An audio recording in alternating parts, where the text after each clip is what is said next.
Welcome to this episode of All Things Vuma. In this episode, we meet someone with a passion for catering and how thinking creatively changed the way she serves people. You might get inspired for life just by eating a risotto. We have a talk to one of our beloved pastors on how important conversation is, especially how the simple but difficult act of listening can give value to someone's life. We end the show with another passionate waterman and why the ocean and riding her waves will forever be part of his life. I'm Jaco Calitz, and I'm from the garden route. I basically got born here and then went through primary school, went through the school sports, and then my dad took us surfing when we were small, and then I didn't really get the hang of surfing too much, so then my brother told me about a bodyboard. So my dad bought me the bodyboard and then started doing trials, and that's where I met Dave Camacho, and he basically took me under his wing and then just learned me a little bit about, or taught me about the ocean a bit, and then the passion for the ocean basically never stopped from there. Started competing a bit, did a competition here and there, won some, lost some. But then mostly, then the passion grew to kind of get better and better at it, try to be the best, and then like after school went overseas a little bit, went to go surf, and then a different reality started kicking in, and you can't really surf every day anymore, so then kind of just now it's more just to break away and calm the mind a bit and just not think about anything else, and appreciating that I can actually still ride waves. And I think I'll forever do it, not as much as I'd like to, but still do it for as long as I can.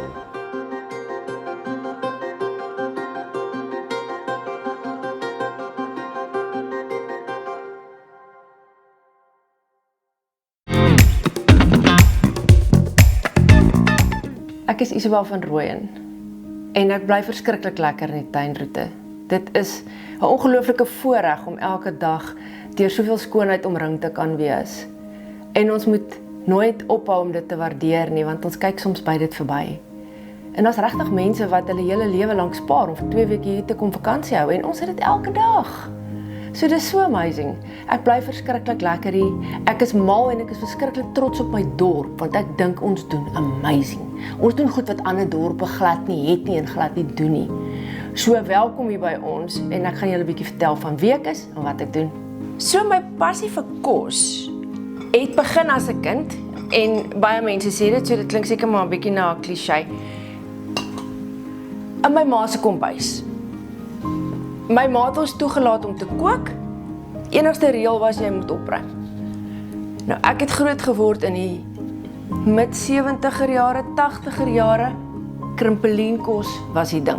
Soos jy gevulde eiers kon maak en bacon met een of ander dingetjie binne-in, dan was dit baie cool geweest. So my ma het regtig vir ons toegang gegee tot die kombuis, en sy was 'n baie kreatiewe mens en het ons blootgestel aan verskillende kreatiewe rigtings. Sy het ons opera toegevat, ballet toegevat. Sy het ons laat klavier speel. Sy het ons blootgestel aan verskillende kossoorte en al die mooi dinge in die lewe, die spesiale dinge in die lewe het sy vir ons aan blootgestel, en ek is al ewig dankbaar daarvoor. So my liefde vir kos kom eintlik 'n lang pad. Dit het begin as net 'n stokperdjie, en om mense te onthaal by die huis, dit was vir my verskriklik lekker.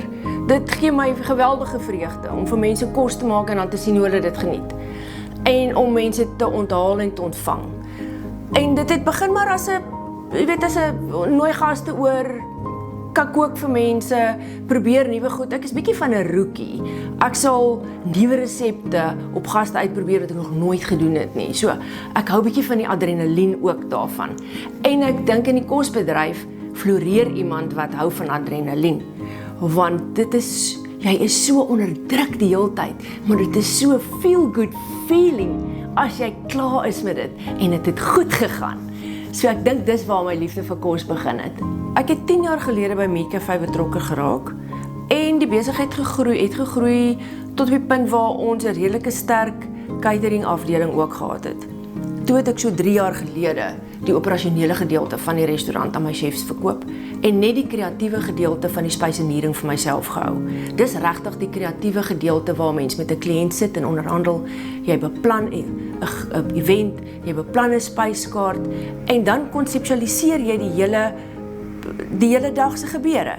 Dit is vir my verskriklik lekker, want elke geleentheid, elke troue, elke privaat geleentheid, of dit 'n verjaarsdag is of 'n troue, enige spesiale celebration wat 'n mens het, verdien 'n spesiale aanvoeling en 'n spesiale touch. Mettertyd het die kreatiewe gedeelte dan nou maar net ontaard in 'n spyseneringsbesigheid waar ek meestal betrokke is by die ontwerp en die bymekaar sit van troues en privaat geleenthede. My persoonlike filosofie in die lewe is beslis een wat ek 'n klompie jare gelede by 'n baie goeie vriendin geleer het. Daisy Jones het vir my geleer, it's not what you do, it's how you do it. En dit geld in soveel verskillende velde. It's not what you wear, it's how you wear it. It's not what you eat, it's how you eat it. It's not what you cook, it's how you cook it.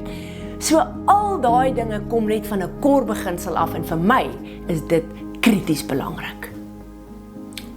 My gunsteling gereg is by verre weg 'n risotto. Daar's tyd by betrokke, daar's liefde by betrokke, dis net reg. Dit kan nie te al dente wees as jy dit te gaar maak is dit 'n gemors. So dis net daai, ek dink dit is soos wanneer Herman fly fishing doen. Jy weet, jy's die hele tyd besig om niks te doen. So risotto staan die hele tyd in roer tot hy perfek reg is. En dan is hy net reg. Ek dink mense kan die lewe vergelyk met risotto. Jy moet net aanhou en aanhou en aanhou, want op die einde kom dit reg. So maklik soos dit. My groot ding met die catering collective waarmee ons besig is dat ek het so half 'n hekel aan vooropgestelde pakkette. So as jy nou vir iemand wat spysenering vra, stuur vir my inligting, dan is dit gewoonlik pakket A, B of C. Nou ek dink nie 'n mens kan mense kategoriseer in pakket A, B en C nie. So my hele uitgangspunt is, ek wil graag vir jou doen wat vir jou op daai dag ongelooflik lekker gaan wees en jou hart gaan gelukkig maak. So as jy wil hê ek moet saam met jou sit en 'n spesiale geleentheid beplan, kontak my info@thecateringcollective.co.za. Alles een woord, niks punte, kommas of spasies nie. Of op my webwerf kan jy 'n paar prentjies skryf om te sien hoe my kos lyk, en dit kry jy op www.thecateringcollective.co.za. Daar's ook 'n kontakbladsy, so jy kan sommer kort pad van daarvan af.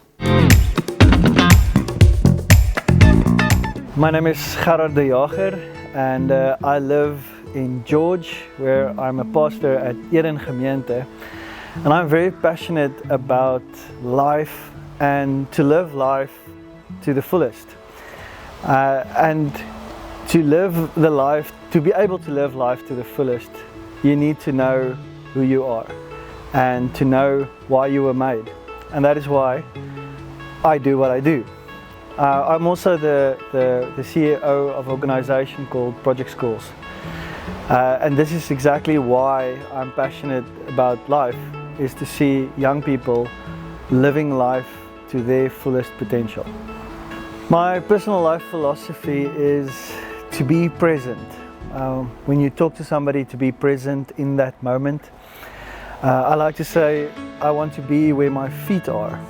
That's something that I would really like to, because in so many times in life we tend to look forward into the future and just live there, and sometimes you just need to be where my feet are, and so it's something I'm very passionate about, specifically in the past few years. It's something it was a big gift for me to be present where my feet are. So Project Schools is an organisation that places full-time youth workers in schools around South Africa. And the big goal of Project Schools is to be present and to be present in the moment. Now, a shocking statistic in South Africa is that 9% of all teen deaths is because of suicide. It's a shocking statistic. If you take that statistic and you put it into one school, it is shocking to think. So why is that? Many times, any person that will talk to a teenager will have heard the words, "Nobody understands me.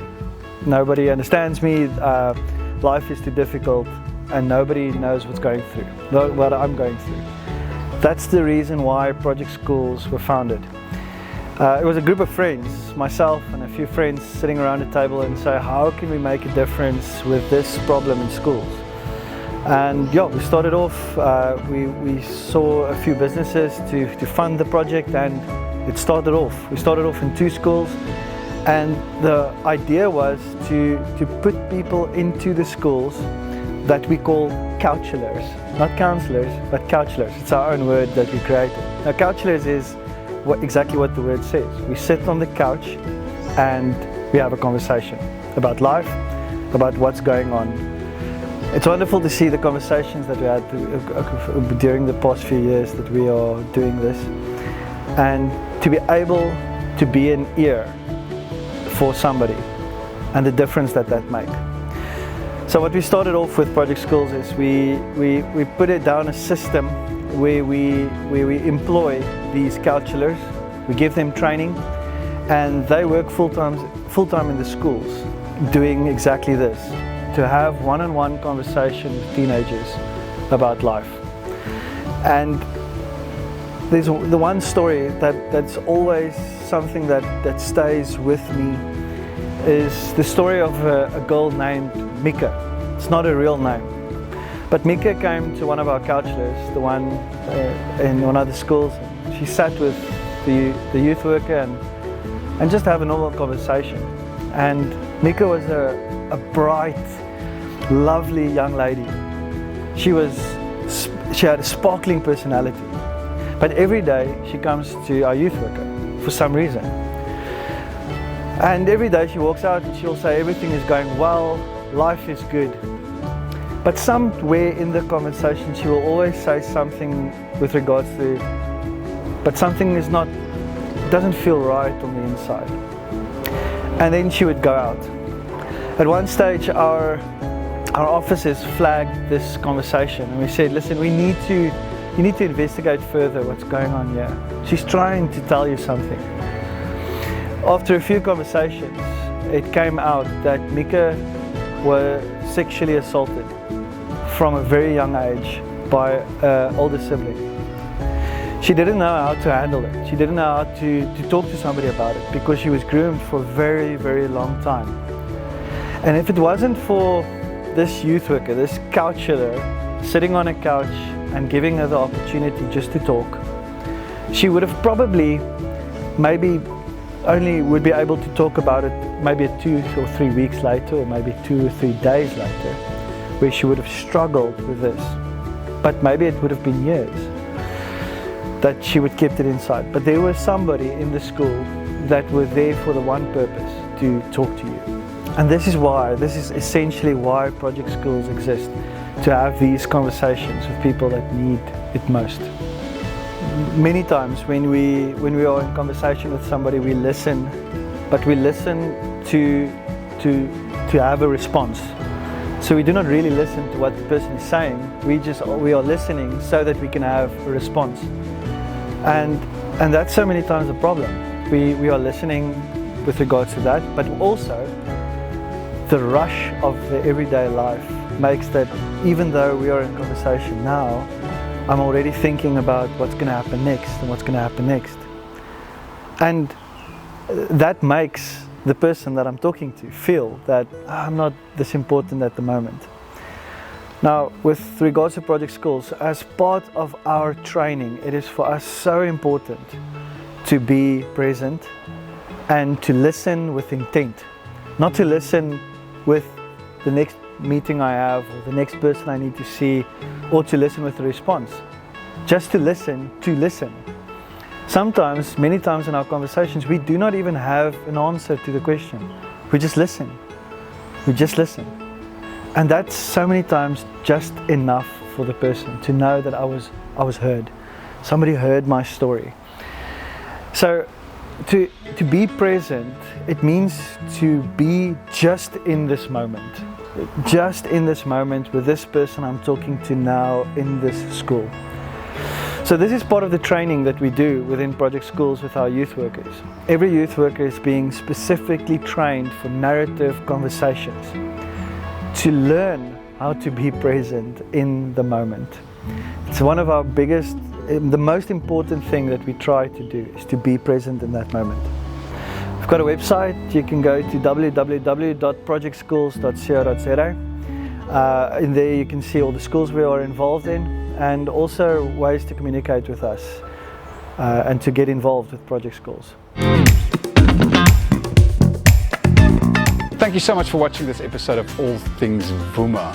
If you want to email us and have any suggestions, please email us at info@vumatv.co.za. Also, please go to our website to learn more about our sponsors, vumatv.co.za. Live simply, travel light, and always see the wonder.